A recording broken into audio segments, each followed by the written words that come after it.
جب اس کے اوپر یا نیچے حرکت لگ جاتی ہے تو یہ حمزہ بن جاتا ہے. ہم اس لیے بار بار لفظوں کو دہراتے ہیں، ریوائز کرتے ہیں تاکہ پتا چل جائے کہ یہاں الف حمزہ کیسے بنا، تاکہ تمام لوگوں کا فائدہ ہو اور تمام لوگوں کی تجوید کو سیکھ پائیں. کام ہے کہ اس علم کو زیادہ سے زیادہ لانا. ہم وہ کام کر رہے ہیں انشاءاللہ. اللہ تعالی ہمیں اور آپ سب کو اجر عطا فرمائے. حمزہ کے نیچے زہر ہے، ای بغیر کھینچے پڑے. لام، مگر جو لام ہے نا وہ لام مشدد ہے. مشدد حرف ہمیشہ 2 دفعہ پڑھا جائے گا. ایک دفعہ اپنے سے پہلے متحرک حرف کے ساتھ ملا کر پڑھیں گے، ایک دفعہ اپنی حرکت کے مطابق پڑھا جائے گا. حمزہ کو لام کے ساتھ ملائیں گے، ال بنے گا ال. لا الا لا، مگر الف خالی ہے، اس سے پہلے زبر ہے تو یہاں الف مدہ بھی ہو رہا ہے. ایک الف کی مقدار کھینچ کر اللہ کو پڑھیں گے. اللہ، میم کے اوپر زبر ہے، ماں بغیر کھینچے پڑے مگر الف خالی، اس سے پہلے زبر، یہاں پھر الف مدہ ہو رہا ہے. الف مدہ کو ایک الف کی مقدار کھینچ کر پڑھتے ہیں. ماں، منہ کھول کر پڑھیں. ماں کی آواز ناک میں نہیں جانی چاہیے، منہ کھول کر پڑھیں گے تو ناک میں آواز نہیں جائے گی. آئین کے اوپر زبر ہے، آ بغیر کھینچے پڑیں گے مگر جو لام ہے نا وہ مشدد ہے. مشدد حرف ہمیشہ 2 دفعہ پڑھا جاتا ہے، ایک دفعہ اپنی حرکت کے ایک دفعہ اپنے سے پہلے متحرک حرف کے ساتھ ملا کر، ایک دفعہ اپنی حرکت کے مطابق. یہ جو آئین ہے اس کو سینے کے درمیانے سے ادا کرنے کی کوشش کرے، سینے کے درمیانے حصے سے ادا ہوگا. اور یہ جو لام ہے یہ جیسے حروف توجیہ کے اندر ہم پڑھتے ہیں ویسے ہی پڑھے. اللہ لفظ پڑھے گا اللہ. میم ساکین ہے، ساکین حرف ہمیشہ ایک دفعہ پڑھا جاتا ہے اپنے سے پچھلے متحرک حرف کے ساتھ ملا کر. آئین کے اوپر زبر ہے، آ بغیر کھینچے پڑے مگر آئین کا جو لفظ ہے وہ سینے کے درمیانے حصے سے ادا کرنے کی کوشش کرے. یہ سینے کے درمیانے حصے سے ادا ہوتا ہے. آئین الف کی طرح آئین کو نہ پڑھے. آگے چلتے ہیں تو لام مشدد ہے. مشدد حرف ہمیشہ 2 دفعہ پڑھا جاتا ہے، ایک دفعہ اپنے سے پچھلے متحرک حرف کے ساتھ ملا کر، ایک دفعہ اپنی حرکت کے مطابق. اللہ لفظ بنے گا اللہ. آگے میم چلتے ہیں تو میم ساکین ہے. ساکین حرف ہمیشہ ایک دفعہ پڑھا جاتا ہے اپنے پچھلے متحرک حرف کے ساتھ ملا کر، تو اس لیے میم جو ہے وہ ویسے ہی پڑھے جیسے حروف توجیہ کے اندر ہم پڑھتے ہیں. علم، علم. تا کے اوپر زبر ہے، تا بغیر کھینچے پڑے. نون کے اوپر زبر ہے، نا بغیر کھینچے پڑے مگر الف خالی، اس سے پہلے زبر، تو یہاں الف مدہ بھی ہو رہا ہے، اس لیے لفظ کو پڑھیں گے. الف مدہ کو ایک الف کی مقدار کھینچ کر پڑھتے ہیں. علمتنا. تو یہ جو ہے یہ وقف مطلق کی علامت ہے، یہاں ٹھہرنا ضروری ہے مگر یہ علامت وہاں ہوتی ہے جہاں مطلب پورا نہیں ہوتا. بات کہنے والا ابھی کچھ اور کہنا چاہتا ہے، یہ دیکھنا آگے آیت بھی جو ہے جاری ہے. بات کہنے والا ابھی کچھ اور کہنا چاہتا ہے تو یہاں ٹھہرنا ضروری ہے، مگر توئے سے پہلے، توئے والے وقف سے پہلے اگر یہ الف آ جاتا ہے تو ہم پھر نہیں ٹھہریں گے. ہم اس کو الف آ گیا ہے نا تو ہم وقف نہیں کریں گے. اب الف کی صورت میں ہم وقف نہیں کرتے. پڑھیں گے ما علمتنا. حمزہ کے نیچے زیر ہے، ای بغیر کھینچے پڑھیں گے. نون مشدد ہے، نون مشدد ہے. نون مشدد اور میم مشدد پر ایک الف کی مقدار گنا کرتے ہیں، اسی لیے مشدد حرف 2 دفعہ پڑھا جاتا ہے، ایک دفعہ اپنے سے پچھلے متحرک حرف کے ساتھ ملا کر، ایک دفعہ اپنی حرکت کے مطابق. ان لفظ بنے گا ان. حمزہ بھی ویسے پڑھے ادا کریں، حمزہ کو بھی جیسے ہم حروف توجیہ کے اندر کرتے ہیں، اور نون کو بھی ویسے ہی ادا کرنے کی کوشش کریں جیسے حروف توجیہ کے اندر نون پڑھا جاتا ہے.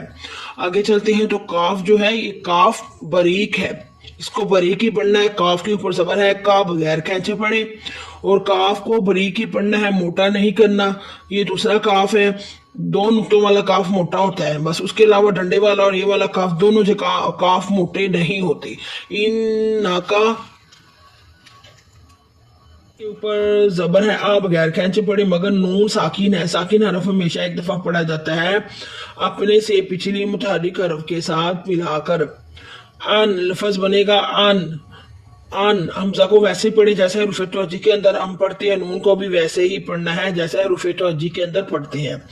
دیکھتے ہیں ہم نون ساکین ہے، نون کے اوپر جزم ہے، نون ساکین ہے. نون ساکین کے بعد کون سا قاعدہ اپلائی ہو رہا ہے دیکھتے ہیں. اب نون ساکین کے بعد تا آیا ہے، تو تا جو ہے نا حروف اخفاء میں سے ہے.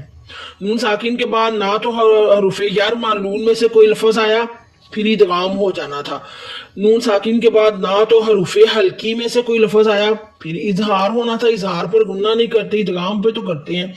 نون ساکن کے بعد نہ تو چھوٹی سی میم اور با آیا پھر قلب ہونا تھا، پھر بھی گننا ہونا تھا۔ نون ساکن کے بعد تا آیا تو تا حروف اخفا میں سے ہے، یہاں گننا کریں گے۔ ان تا کے اوپر زبر ہے، تا بغیر کھینچے پڑے، تا کا لفظ ویسے ہی پڑے جیسے حروف توجیہ کے اندر ہم پڑھتے ہیں۔ انتا یہاں کریں گے ہم حمزۃ الوصل، حمزہ کو کر دیں گے حذف، ملا دیں گے لام کے ساتھ۔ حمزۃ الوصل کا مطلب ہی یہ ہے کہ ملانے کانٹیکٹ کے، تا کو لام کے ساتھ جب ملایا تو لام ساکن تھا، ساکن حرف ہمیشہ ایک دفعہ پڑھا جاتا ہے اپنے سے پچھلے متحرک حرف کے ساتھ ملا کر۔ انتل لفظ بنے گا، انتل بغیر کھینچے پڑے، عین کے اوپر زبر ہے، آ بغیر کھینچے پڑے، عین کا لفظ جو ہے سینے کے درمیانے حصے سے ادا ہوتا ہے۔ لام کے نیچے زیر ہے، لی بغیر کھینچے پڑے، یا ساکن اس سے پہلے زیر، تو یہاں یا مدہ بھی ہو رہا ہے، ایک الف کی مقدار کھینچ کر یا مدہ کو پڑھتے ہیں۔ علی میم کے اوپر پیش ہے، منہ بغیر کھینچے پڑے، مگر یہاں پھر حمزۃ الوصل ہوگا، حمزہ جو ہے وہ ختم ہو جائے گا، میم کو لام کے ساتھ ہم ملائیں گے، حمزۃ الوصل کا معنی ہی ملانے کی ہے۔ مول لفظ بنے گا، مول بغیر کھینچے پڑے، ہا کے اوپر زبر ہے، ہا بغیر کھینچے پڑے گی، ہا کی آواز حلق سے ادا ہوگی، حلق سے ادا کرنے کی کوشش کرے۔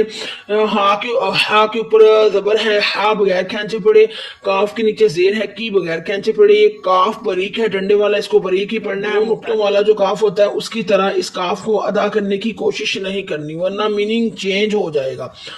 جس لفظ کو اس کے مخارج سے ادا نہ کیا جائے اور جس لفظ کو اس کا حق نہ دیا جائے، حق کا مطلب ہے جس لفظ کو جو لفظ جس مخارج سے ادا ہونا ہے اس مخارج سے ادا نہ کرنا، جو لفظ موٹا ہونا ہے اس کو باریک پڑھ جانا، تو اسی کا نام تجوید ہے، یہی تجوید ہے۔ لفظوں کو جو باریک ہونا ہے باریک پڑھنا، موٹا ہونا ہے موٹا پڑھنا، جہاں گننا ہونا ہے گننا کرنا، جہاں مد ہونا ہے مد کرنا، اور جہاں کوئی قاعدہ اپلائی ہونا ہے اس کو قاعدے کو اپلائی کرنا۔ نیچے زیر ہے، کی بغیر کھینچے پڑے، مگر یا ساکن ہے اس سے پہلے زیر، تو یہاں یا مدہ بھی ہو رہا ہے، ایک الف کی مقدار کھینچ کر پڑھے، آگے میم کے اوپر پیش ہے، منہ بغیر کھینچے پڑے، منہ یا اور میم کا لفظ جیسے ہم حروف توجیہ کے اندر پڑھتے ہیں نا ویسے ہی پڑھے، مگر ہم پڑھیں گے حکیم، ہم ادھر وقف کریں گے کیونکہ آیت ہے، آیت کی صورت میں یہاں وقف ہوگا۔